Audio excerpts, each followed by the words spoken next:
ಯಡಿಯೂರಪ್ಪನವ್ರು ಮಾತ್ರ ಅಥವಾ ಸೆಂಟ್ರಲ್ಗೂ ಬರೀತಾರೆ? ಸೆಂಟ್ರಲ್ಗೆ ಏನು ಬರೆದಿಲ್ಲ. ಯಡಿಯೂರಪ್ಪನವ್ರಿಗೆ ಅವ್ರ ಮಗನಿಗೆ ಆಮೇಲೆ ಸಂಘ ಪರಿವಾರದ ಯಾರು ಇನ್ಚಾರ್ಜ್ ಇರ್ತಾರೆ ಅವ್ರಿಗೆಲ್ಲ ಕೂಡ ಇದು ಹಾಕಿದ್ದೇನೆ. ಇದು ಎಷ್ಟರ ಮಟ್ಟಿಗೆ ಸರಿ? ನಾನು ಮೂರು ವರ್ಷ BJPಲಿ ಮಂತ್ರಿಯಾಗಿ ಕೆಲಸ ಮಾಡಿದ್ದೇನೆ. 3 ವರ್ಷದಲ್ಲಿ ಒಂದೇ ಒಂದು ಕಳಂಕ ಅಂತಕ್ಕಂಥದ್ದು ನಂದು ಯಾವುದೂ ಇಲ್ಲ. ಪ್ರಾಮಾಣಿಕವಾಗಿ BJPಗೆ ಬಂದಿದ್ದೇನೆ, BJPಲಿ ಸರ್ವ್ ಮಾಡಿದ್ದೇನೆ. ಇವನ್ ಯಡಿಯೂರಪ್ಪನವರು ನನಗೆ ಸಹಕಾರ ಕ್ಷೇತ್ರನೇ ಕೊಟ್ಟರು, ಮೈಸೂರು ಉಸ್ತುವಾರಿ ಕೊಟ್ಟರು, ಅತ್ಯಂತ ಗೌರವಯುತವಾಗಿ ನಡ್ಕೊಂಡಿದ್ದಾರೆ. ಯಾವತ್ತೂ ಕೂಡ ಅವರು ನನಗೆ ಅಗೌರವ ಮಾಡ್ತಕ್ಕಂಥದ್ದಲ್ಲಿ ವಿಜೇಂದ್ರ ಮಾಡ್ತಕ್ಕಂಥದ್ದು ಯಾವುದೂ ಇಲ್ಲ. ಅವ್ರ ಹೆಸರು ಹೇಳ್ಕೊಂಡು ನನ್ನನ್ನೇ ಈ ಮಟ್ಟಿಗೆ ಮಾತಾಡಿದ್ರೆ ನಾನೇನು ಹಂಗಾರೆ 6 ಸಾರಿ ಗೆದ್ದದ್ದೇನು ಇದೇ ಇಲ್ವಾ? ನನ್ನ ಕ್ಷೇತ್ರ ಆಯಿತು, ನಾನು ಆಯಿತು, ಕೆಲಸ ಮಾಡ್ತಾಯಿದ್ದೀನಿ. ಬೇರೆ ಅದು ಬಿಟ್ಟು ನಾನು ಯಾವುದು ಅನ್ನೆಸೆಸರಿ ರಾಜಕಾರಣ ಮಾಡ್ತಕ್ಕಂಥದ್ದು ಮತ್ತೊಂದು ಯಾವುದು ಕೂಡ ಮಾಡ್ತಾ ಇಲ್ಲ. ಮನಸ್ಸಿಗೆ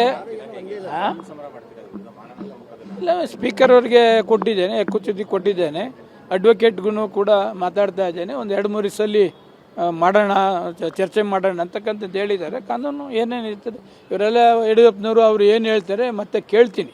ಅವ್ರನ್ನ ಪರ್ಸನಲ್ಗೂ ಕೂಡ ಭೇಟಿ ಮಾಡಿ ಇದೆಲ್ಲ ಮಾಡ್ತಕ್ಕಂಥದ್ದು ಸರಿ ಇಲ್ಲ ಅಂತಕ್ಕಂಥದ್ದನ್ನು ಹೇಳ್ತಕ್ಕಂಥದ್ದು ಮಾಡ್ತೇನೆ.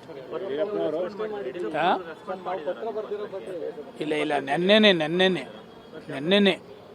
ನೆನ್ನೆನೆ ನಾನು ಇದುವರೆಗೂ ಪತ್ರ ಬರಿಬಾರ್ದು ಅಂತಕ್ಕಂಥದ್ದಿತ್ತು.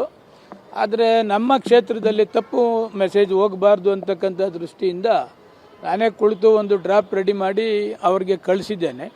ಪರ್ಸನಲ್ಲೇ ಹೋಗಿ ಭೇಟಿ ಮಾಡಬೇಕಾಯ್ತು. ಬಟ್ ನಮ್ಮದು ಇವತ್ತು 75ನೇ ವರ್ಷ ಅಮೃತ ಮಹೋತ್ಸವ ಕಾರ್ಯಕ್ರಮ. ಜೊತೆಗೆ ಅವರು ಎಲೆಕ್ಷನ್ ಬ್ಯುಸಿ ಇರ್ತಾರೆ.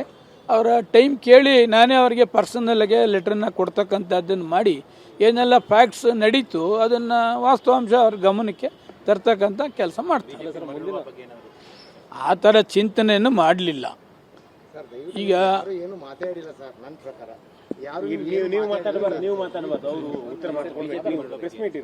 ನಾನು ಯಾವತ್ತು ಅಲ್ಲಿಗೆ ಬರ್ತೀನಿ, ಕಾಂಗ್ರೆಸ್ ಸೇರ್ತೀನಿ ಅಂತಕ್ಕಂಥದ್ದು ಏನು ಹೇಳಲಿಲ್ಲ. ಕ್ಷೇತ್ರ ದೊಡ್ಡದಿದೆ. ಅನುದಾನ ತರ್ತಕ್ಕಂಥದ್ದಕ್ಕೆ ಮುಖ್ಯಮಂತ್ರಿಗಳಿಗೆ, ಉಪಮುಖ್ಯಮಂತ್ರಿಗಳಿಗೆ, ಎಲ್ಲ ಮಂತ್ರಿಗಳಿಗೆ ಭೇಟಿ ಮಾಡ್ತಾ ಇರ್ತೇನೆ. ಅನುದಾನ ಕ್ಷೇತ್ರಕ್ಕೆ ತರ್ತಾ ಇದ್ದೇನೆ. ಕ್ಷೇತ್ರದಲ್ಲಿ ಕೆಲಸ ಮಾಡ್ತಾ ಇರ್ತಾನೆ. ಅಷ್ಟಕ್ಕೆ ಇವಾಗ ನಾನು ತೀರ್ಮಾನ ಮಾಡಿದ್ದೇನೆ.